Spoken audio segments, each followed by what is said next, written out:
Báo cá bãi ấp 1 Lâm Sang nha anh em. Đó.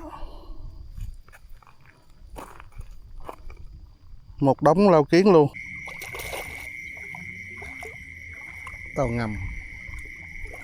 Tàu ngầm nhiều.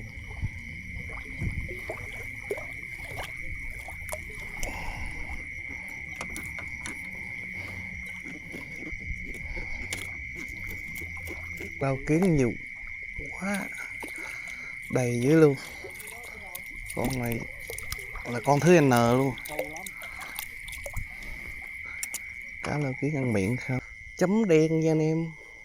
Chấm đen Lâm Sang nha. Bung luôn. Con gì đây?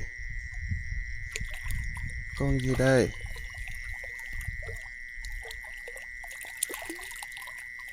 Lại là lau kiến. Đầu clip mình đùa với anh em thôi, chứ không được mấy con cá mẹ dinh, chứ không đến nỗi không có con nào. Chào anh em.